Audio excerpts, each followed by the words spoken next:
David Werisal, Febrian Hole, Baby Somokil, Grace Marlo Pesi, James Marcus, Junior Sitere Pesi, Laura Lisa Pali, Marciani Titi Halawa, Marcelo Werisal, Patricia Wakano, Kristilia Patnasarani, Wileno Bukong. Oke, semuanya hadir toh? Dua, karena sudah kita punya materi yaitu coding dan kecerdasan artifisial.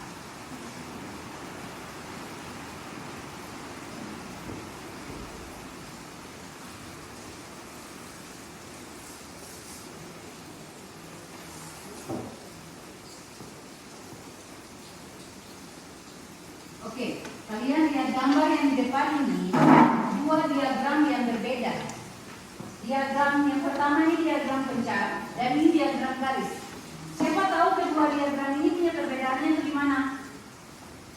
Ya, silakan. Perbedaannya di diagram pencar menunjukkan sebaran data dan hubungan antara dua variabel, yaitu menggunakan titik-titik pada dua sumber, 40 X dan Y, 70. Sementara diagram analog adalah istilahnya untuk metode visualisasi data yang mirip atau serupa dengan aslinya.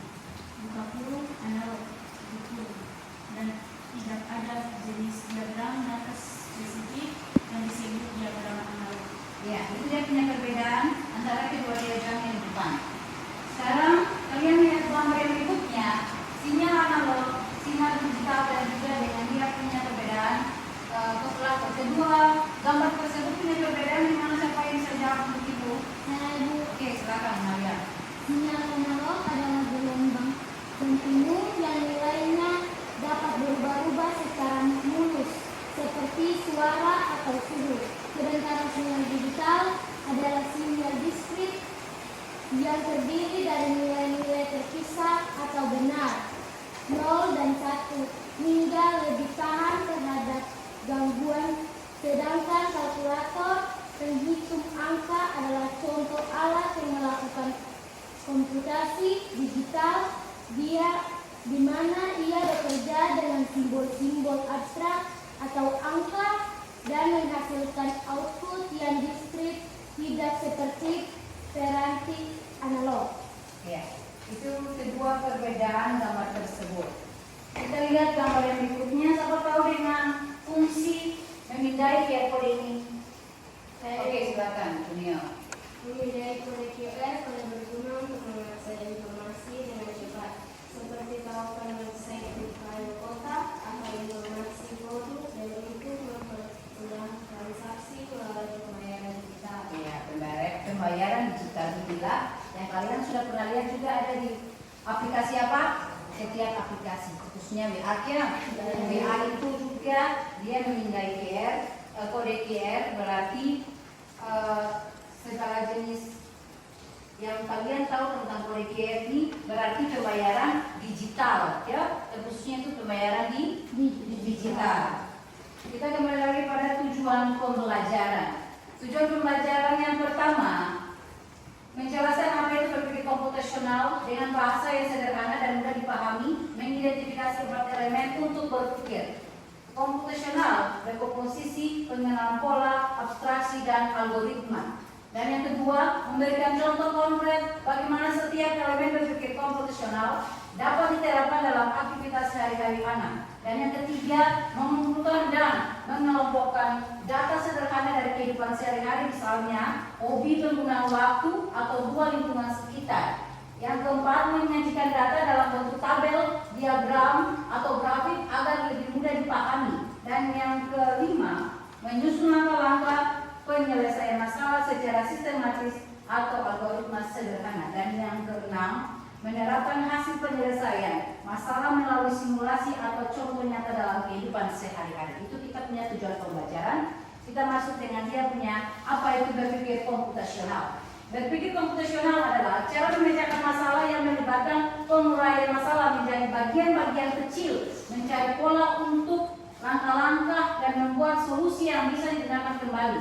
Elemen-elemen berpikir komputasional meliputi yang pertama dekomposisi, memecah masalah besar menjadi bagian-bagian yang kecil dan mudah dikelola. Dalam kehidupan anak, misalnya saat anak ingin membuat kue, dia akan memecah prosesnya menjadi langkah-langkah kecil seperti menyiapkan bahan, mencampur adonan, memanggang dan menghias. Lalu yang kedua, pengenalan pola, mencari kesamaan atau tren dalam masalah yang berbeda. Dalam kehidupan anak mengenali pola saat bermain Lego dan menyadari bahwa balok dengan ukuran tertentu selalu cocok dengan balok lain dengan ukuran yang sama. Dan yang ketiga, abstraksi, fokus pada informasi penting dan mengabaikan detail yang tidak relevan dalam kehidupan anak. Saat anak bermain rumah-rumahan, dia fokus pada peran dan interaksi dan tidak terlalu mempedulikan apakah rumah terbuat dari kardus atau mainan sungguhan. Toh, itu kan waktu kecil tuh biasa begitu toh? Iya. Yang keempat, algoritma, membuat langkah-langkah atau aturan yang jelas untuk memecahkan masalah dalam kehidupan anak. Saat anak bermain petak umpet, dia mengikuti algoritma sederhana, mencari teman-temannya. Jika ketemu, sebut namanya. Jika tidak ketemu, terus mencari. Siapa pernah dalam itu? Kalian tahu? Pada saat kalian masih SD itu kalian main petak umpet dengan teman-teman atau tidak? SMP juga main mereka sih. Itu yang disebut dengan algoritma dalam kehidupan anak-anak. Kita lihat berpikir komputasional terhubung dengan kehidupan anak. Pemecahan masalah. Berpikir komputasional membantu anak memecahkan masalah sehari-hari dengan sistematis. Misalnya, jika mainan rusak, dia bisa mencoba mencari tahu penyebabnya dan mencari solusi langkah demi langkah. Itu pemecahan masalah. Sedangkan yang kedua, kreativitas. Dengan memahami elemen berpikir komputasional, anak bisa lebih kreatif dalam menciptakan solusi baru atau memperbaiki yang sudah ada. Jadi kalian bisa menciptakan solusi yang baru atau yang ada, kalian juga bisa menggunakan yang ada saja. Itu seperti dengan kreativitas kalian sendiri. Lalu logika, berpikir komputasional melatih logika anak. Dia belajar untuk berpikir secara terstruktur dan mengikuti aturan yang jelas. Dan yang keempat, kerjasama. Dalam banyak aktivitas yang melibatkan berpikir komputasional, anak belajar untuk bekerja sama dengan orang lain, berbagi ide, dan memecahkan masalah bersama. Itu yang disebut dengan kerjasama. Ide yang kalian tahu, kalian harus berbagi. Itu yang disebut dengan kerjasama. Kita masuk dalam definisi data dan informasi. Data dan informasi, data fakta mentah atau angka yang belum diolah. Informasi, data yang telah diolah dan memiliki makna. Contoh, data, nama, usia, alamat, nomor telepon. Informasi, data pelanggan berdasarkan usia dan lokasi. Seperti nama James, toh? Iya, nama James, usia James berapa? 12. Alamatnya James di mana? Amin. Nomor telepon, ya pasti nomor telepon tertera. Itu data. Sedangkan informasi, data pelanggan berdasarkan usia dan lokasi, yaitu informasi dari James. Informasi dari James. Data yang sudah diperoleh dari nama James, usia James, alamat James, tempat tinggal James, dan nomor telepon James. Itu berarti informasi yang kalian sudah dapat dari James. Itu yang disebut data, dan informasinya berarti dapat dia punya data nih. Paham sih? Iya. Kembali lagi dengan jenis-jenis data. Data kualitatif, data deskriptif, misalnya warna, rasa, pendapat. Warna kuning, merah, hijau, toh. Rasa, ada yang rasa manis, rasa pedas, rasa pahit. Lalu yang pendapat dari pokoknya pendapat dari kalian yang kalian kasih pendapat tentang rasa itu seperti apa pendapat. Lalu data kuantitatif, data numerik, misalnya tinggi, berat, suhu, tinggi badan, berat badan, dan suhu badan. Ya. Lalu data primer, data yang dikumpulkan langsung dari sumbernya. Dan data sekunder, data yang diperoleh dari sumber lain, misalnya laporan, publikasi. Itu yang disebut dengan data sekunder. Proses pengolahan data. Pengumpulan data, mengumpulkan data dari berbagai sumber. Apa saja yang kalian tahu, berarti kalian harus kumpul dari berbagai sumber. Sumbernya itu apa? Ada yang dari Google, ada yang dari Facebook, ada dari YouTube. Itu pengumpulan data yang kalian harus tahu. Pembersihan data, menghilangkan data yang tidak relevan atau duplikat. Kalau ada data yang masuk di HP kalian yang berdasarkan yang tidak relevan atau duplikat, itu berarti kalian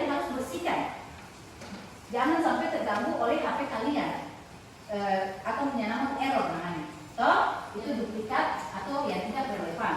Transformasi data, mengubah format data agar sesuai dengan untuk analisis. Itu transformasi data, analisis data menggunakan metode statistik atau algoritma untuk menemukan pola.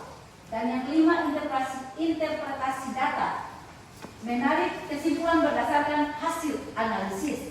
Dan yang keenam, visualisasi data, menyajikan data dalam bentuk grafik atau diagram. Ini dia punya proses pengolahan data. Alat teknik pengolahan data, ini dia punya alat. Dari pengolahan data yang tadi sudah bilang gitu, ini dia punya alatnya. Alatnya itu spreadsheet, Excel, Google Sheet untuk pengolahan data sederhana. Sedangkan database MySQL atau PostgreSQL untuk menyimpan dan mengolah data besar. Sedangkan bahasa pemrograman itu Python atau R untuk analisis data yang lebih kompleks. Sedangkan software visualisasi data itu Tableau of Power BI untuk membuat grafik dan dashboard interaktif. Ini dia punya alat teknik pengolahan data ya. Itu dia punya alat. Sedangkan aplikasi pengolahan data dalam kehidupan masyarakat, kesehatan, analisis data untuk meningkatkan diagnosis dan perawatan, pendidikan, mengidentifikasi tren belajar siswa untuk meningkatkan metode, transportasi, mengoptimalkan rute dan jadwal transportasi, ekonomi, memprediksi tren pasar dan perilaku konsumen, lingkungan, memantau kualitas udara dan air untuk menjaga kelestarian lingkungan. Itu dia punya aplikasi kesehatan, pendidikan, transportasi, ekonomi, lingkungan. Sedangkan ini dia punya studi kasus dari aplikasi tersebut. Contoh, penggunaan data kesehatan punya, penggunaan data rekam medis elektronik untuk mengidentifikasi pola penyakit dan meningkatkan efisiensi pelayanan kesehatan. Dia punya manfaat mengurangi kesalahan medis, meningkatkan koordinasi perawatan dan mempercepat penelitian medis. Sedangkan dia punya transportasi, contoh penggunaan data GPS, betul GPS toh? Arah jalan toh? Ya, itu GPS dan sensor untuk mengoptimalkan rute bus dan mengurangi kemacetan lalu lintas. Manfaatnya mengurangi waktu tempuh, menghemat biaya operasional dan meningkatkan kepuasan penumpang. Dalam pendidikan, dia punya studi kasus pengolahan data yaitu guru menggunakan aplikasi e-learning untuk melihat data aktivitas siswa, berapa lama belajar, materi apa yang sering diulang. Itu aplikasinya untuk pendidikan. Manfaat, meningkatkan metode pembelajaran guru bisa menyesuaikan cara mengajar sesuai kebutuhan siswa. Jadi aplikasi e-learning ini bisa juga membantu cara menyesuaikan pengajar sesuai kebutuhan kalian, guru. Guru bisa menyesuaikan kebutuhan siswa. Itu lewat dari aplikasi e-learning. Sedangkan studi kasus pengolahan data dalam ekonomi.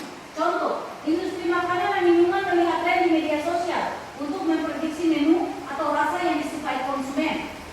Kalau kalian di media sosial itu makanan atau minuman apa yang kalian suka di media sosial? Seperti apa? Minuman apa? Ada Polidina, toh? Ada apa lagi? Makanan apa? Lemon apa tuh? Ya, lemonilo. Itu kan semua dari media sosial. Kalian ingin tahu manfaatnya, berarti efisiensi produksi perusahaannya memproduksi barang sesuai permintaan pasar.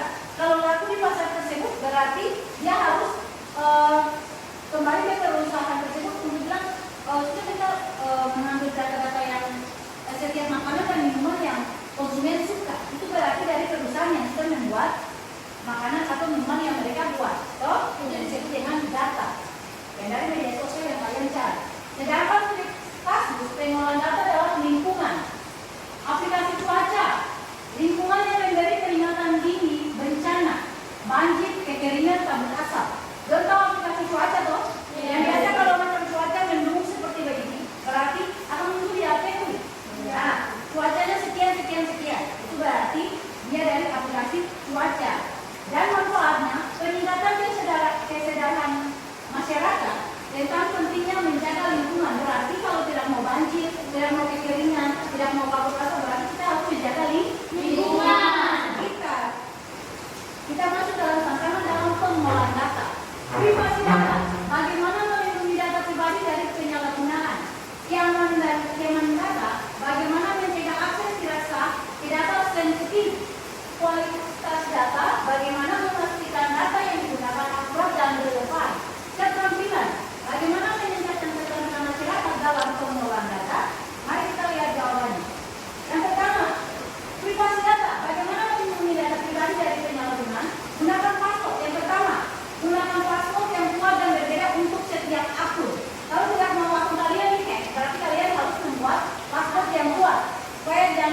langsung kalian cek orang lain. Ya. Sedangkan yang kedua, jangan sembarangan membagikan data pribadi seperti ini, alamat, nomor telepon di media sosial. Kalau kalian membagikan sembarangan, otomatisnya ada nomor yang masuk di nomor kalian. Atau ada orang lain yang masuk di kalian untuk ketentuan mereka sendiri tanpa kalian tahu. Dari dalam media sosial harus menggunakan hal-hal yang baik. Keamanan data, bagaimana mencegah akses data ke data sensitif? Yang pertama, batasi akses data hanya pada pihak yang berwenang saja. Terdapat deskripsi database dan jaringan seperti VPN, HTTPS. Lalu yang ketiga, kualitas data. Bagaimana memastikan data yang digunakan akurat dan relevan? Lakukan validasi verifikasi data sebelum digunakan, yaitu Google. Kalian harus validasi dulu dan verifikasi data sebelum digunakan ataupun Gmail, perbarui data secara berkala agar tetap relevan. Itu yang kedua. Keterampilan. Bagaimana meningkatkan keterampilan masyarakat dalam pengolahan data? Yang pertama, ajarkan penggunaan alat oleh data sederhana seperti Excel, Google Sheet. Lalu dorong budaya berbagi pengetahuan melalui workshop, seminar, atau kursus online. Itu yang disebut dengan aplikasi dalam lingkungan keterampilan masyarakat dalam pengolahan data. Solusi untuk mengatasi tantangan. Regulasi, membuat undang-undang untuk melindungi privasi data. Teknologi, membuat deskripsi dan sistem keamanan yang kuat. Edukasi, meningkatkan literasi data di kalangan masyarakat. Sedangkan standarisasi, membuat standar kualitas data yang jelas. Jadi itu dia punya solusi, ya. Lalu dia punya kesimpulan. Pengolahan data adalah keterampilan penting di era digital. Data dapat digunakan untuk memetakan masalah dan meningkatkan kualitas hidup. Dan yang ketiga, penting untuk mengatasi tantangan privasi, keamanan, dan kualitas data. Jadi ketiga kesimpulan ini kalian harus pahami akan. Ya, ini yang disebut dengan pengolahan dari data-data tersebut. Itu dia punya kesimpulan. Ibu akan membagikan kalian dalam 2 kelompok. Ibu akan membagikan kalian dalam 2 kelompok.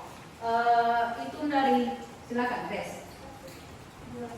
1, 2, 1, 2, 1, 2, 1, 2, 2. Oke, kelompok 1 di sebelah sini, kelompok 2 di sebelah sini. Silakan.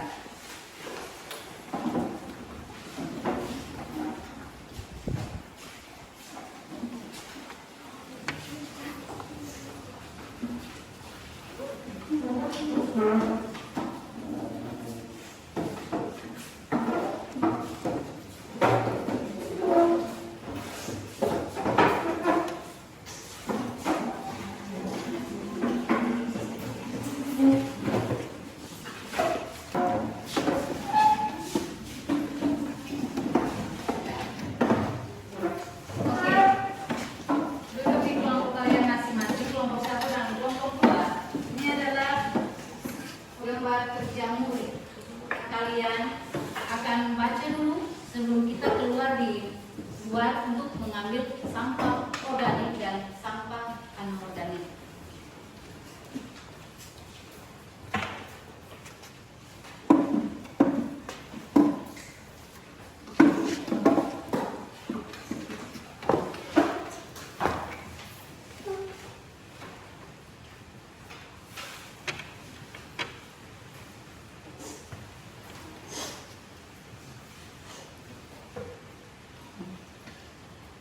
Sudah semuanya?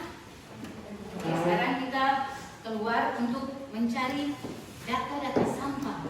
Yang mana itu sampah organik dan sampah anorganik. Oke, silakan keluar.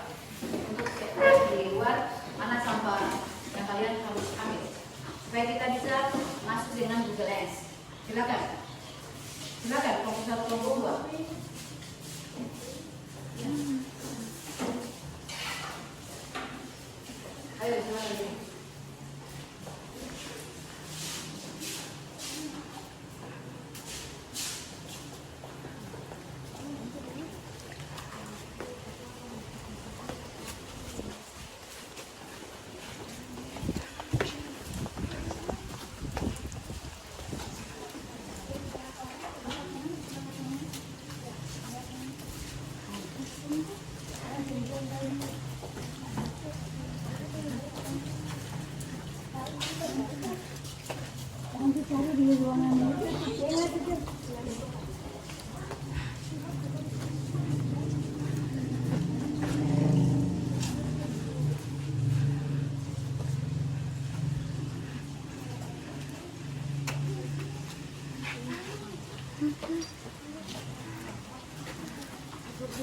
Ya,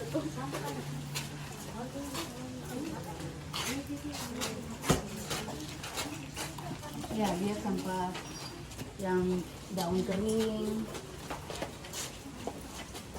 belakang, di sebelah sana juga ada.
Ya, semua buka aplikasi Google Lens.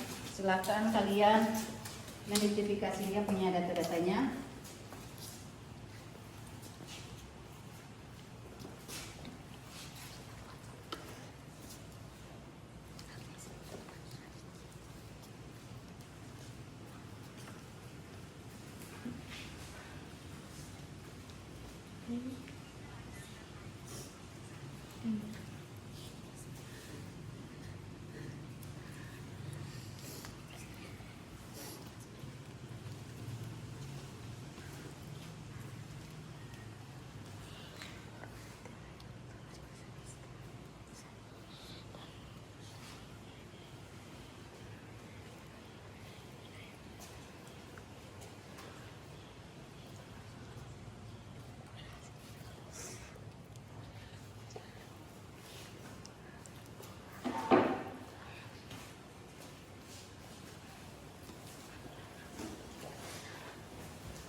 organik, mana anorganik, dan juga kalian tahu dia punya waktu urainya.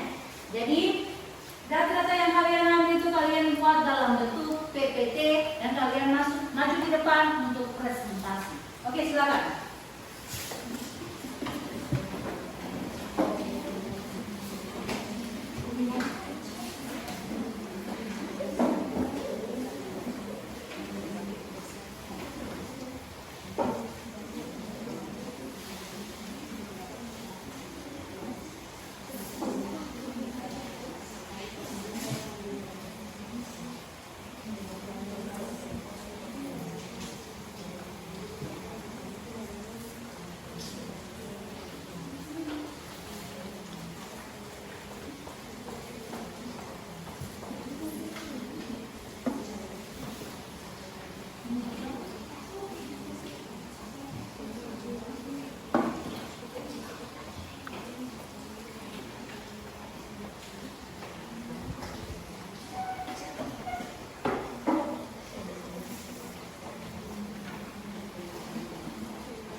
Ya, silakan kelompok 2 dengan hasil presentasi kalian.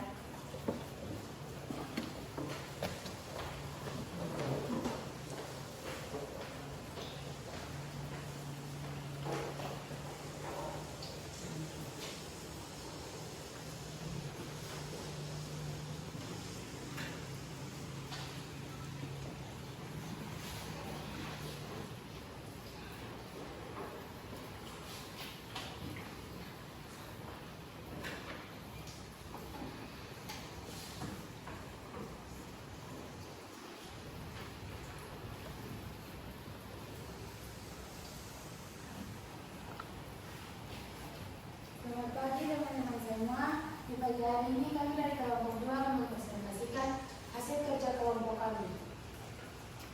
Ya, saya akan menceritakan tentang pengelolaan data sampah organik dan anorganik SMP Negeri Maluku Tengah. Tujuan pengumpulan data: 1. Mengetahui jenis sampah organik dan anorganik di lingkungan sekolah. 2. Mengidentifikasi jumlah dan jenis sampah yang sering muncul. 3. Menyadarkan siswa tentang pentingnya pemilihan sampah. 4. Sebagai dasar solusi pengelolaan sampah yang lebih baik. Data sampah: 1. Jenis sampah di SMP Negeri Maluku Tengah. 2. Daun organik 2 sampai 6 bulan. 3. Kertas organik 2 sampai 5 bulan. 5. Kertas tisu organik 2 sampai 4 minggu. Plastik anorganik 50 sampai 100 tahun atau lebih. Analisasi: 1. Sampah organik lebih cepat terurai namun volumenya besar. 2. Sampah anorganik seperti plastik sulit terurai dan mencemari lingkungan. 3. Kertas dan tisu bisa didaur ulang atau dijadikan kompos. 4. Plastik perlu pengelolaan khusus melalui bangkai sampah atau daur ulang. Solusi: 1. Memisahkan sampah organik dan anorganik. 2. Membuat kompos dari daun, kertas, dan tisu. 3. Mengurangi penggunaan plastik sekali pakai. 4. Mengikuti program bank sampah atau daur ulang plastik. Kesimpulan: pengelolaan sampah penting untuk menjaga kebersihan sekolah. 2. Data sampah membantu mencari solusi yang tepat. 3. Pemilihan sampah organik dan anorganik perlu dilakukan sejak dini. 4. Kesadaran siswa menjadi kunci utama keberhasilan. Ya, itu kerja kelompok 2. Mungkin ada tanggapan dari kelompok lain? Ada? Oke, aplaus untuk kelompok 2.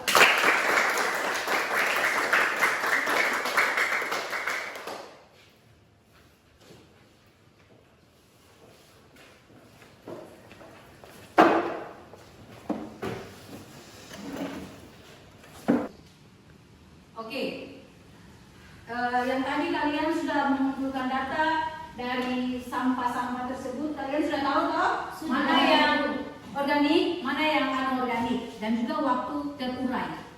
Sudah tahu toh lewat aplikasi Google Lens, yaitu kalian juga tahu dia berapa minggu, berapa tahun, berapa bulan dari sampah-sampah tersebut. Kalian sudah tahu toh? Sudah. Kalian sudah buat di belakang itu.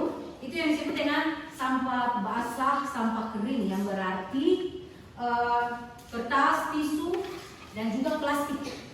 Jadi itu dengan kita punya pengolahan data, itu yang dengan pelajaran ini yang ibu lakukan, yaitu pengolahan data. Berpikir secara komputasional, berpikir secara komputasional dalam pengolahan data. Bagaimana nih? Kita mau selesaikan apa? Bagaimana kita mau tahu organik atau anorganik dari mana? Yaitu melewati aplikasi Google. Yes. Itu berpikir secara komputasional. Oke?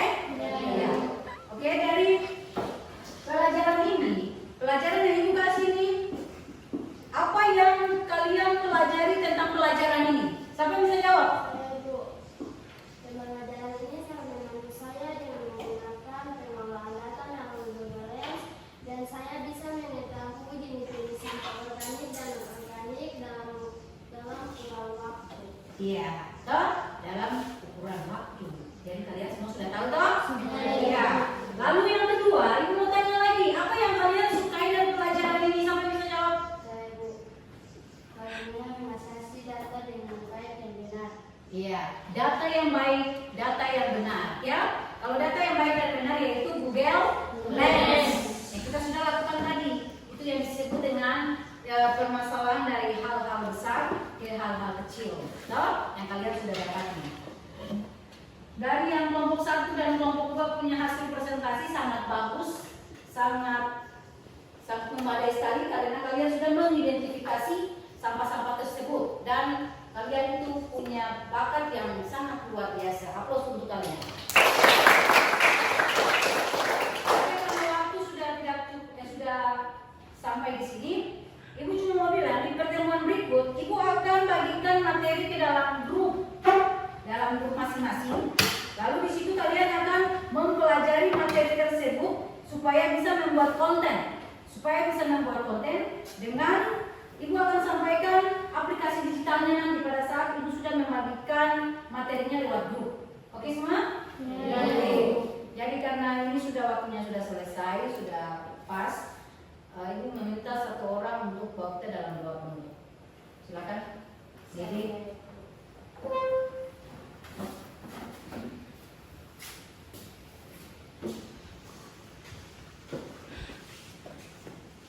teman-teman, kita berdoa. Tuhan Yesus, di siang hari ini kami anak-anakku sudah bisa belajar Tuhan. Terima kasih atas pintaran-Mu dari pagi sehingga sampai di siang ini Tuhan.